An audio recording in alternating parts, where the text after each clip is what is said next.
COVID-19 resulted in school shutdowns around the world. Globally, over 1.2 billion children were out of school. This caused many children to be isolated from others, contributing to social isolation. As a result, teen mental health issues are on the rise throughout the world. So how exactly are Hong Kong's youth's mental well-being? And how are Hong Kong schools addressing mental health? COVID's pressures are clearly weighing heavy on today's kids, and wellness programs are becoming a necessity rather than an optional part of any curriculum. Before we begin, it is important to know the significance of mental health. Often, particularly in Asian culture, people consider mental health to be insignificant as it is less important than their studies and future career. However, mental health is really important as it has many benefits. For teens especially, mental health is crucial because it can develop the resilience to cope with whatever life throws at them and grow them into a well-rounded, healthy adult. Therefore, this is why Harry and I both decided to research the topic of mental health during the pandemic, as we realized, after all, a healthy mental state and balance were what got us through the toughest of times. As a result, we wanted to know how the other youth's mental health was during the pandemic, as we both value it very much. My name is Ju Cheng. I'm in 9th grade and I'm 14. I'm Brighton and I am a grade 7 student. I'm 12 years old. I think my sadness and pressures are increasing significantly. I think my mental health has been fine during online school. It's mainly from homework. Because we have 6 to 7 homework, even 9 to 10 homework each day from different classes, and sometimes it's really stressful for me and other students to finish them. I don't have much stress. I feel like even though I have a few summatives coming up next week and this week, I feel like I'm ready and I'm prepared to take on those summatives, but other than that, I don't really have that much stress. Yeah, we can reach out to teachers and different students to talk with, but it's quite embarrassing. People will feel embarrassed when they talk to different students or even teachers, because they think in local school teachers aren't very friendly with us. There's a gate between teachers since they are not really friendly. I feel like in our school, there's definitely someone to reach out to, whether it be my friends or the counselor or a teacher. I think I can also reach out to my family, but I think I can reach out to anybody.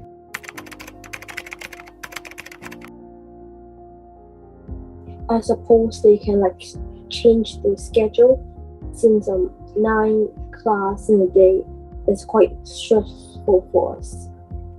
And adding tutors and revising, it's very hard for us to maintain how cheerful we are in school. We can promote for the teachers to be more close or more friendly to us, so that we can be confident to talk with. I think they've already done quite a lot because I think that they've implemented a lot of extra things that they might have not done in physical school and online school, because in online school there's I think the teachers were more lenient and I think they understood the situation that was going on. So, what exactly is the issue? Francisco and I discovered differences in mental health between local and international schools.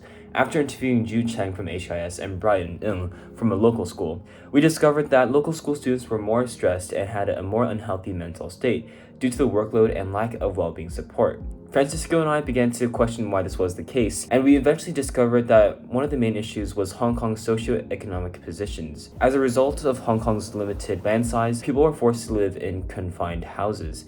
In 2021, the average living area in Hong Kong was estimated to be roughly 13.5 square meters per person, which is less than an average parking spot in the United States.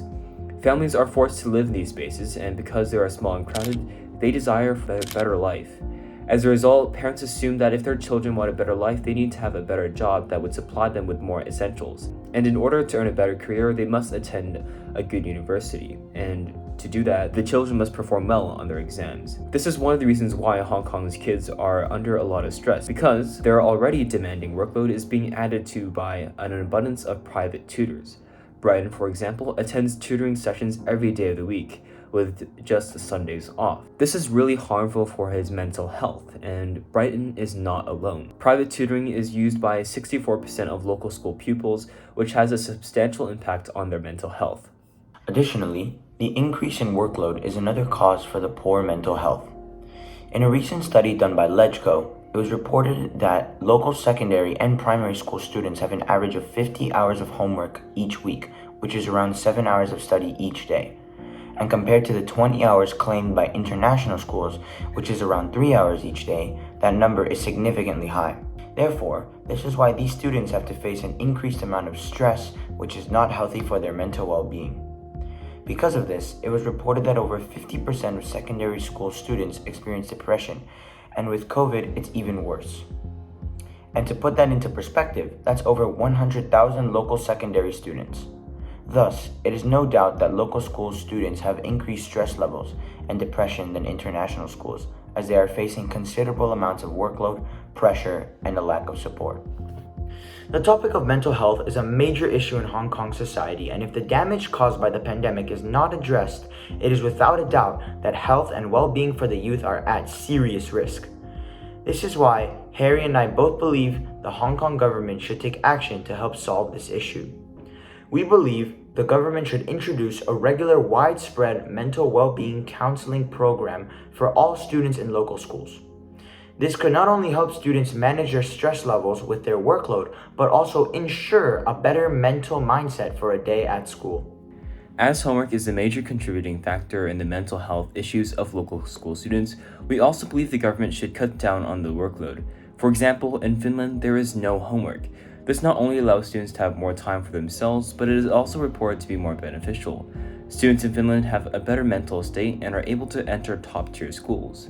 Although the transition to zero homework seems drastic, we believe that the government should at least cut down on the workload to address the 7 hours the local school students have to spend on homework. The extra time could instead be used for social interaction and discovery of personal interests, which is very important during COVID.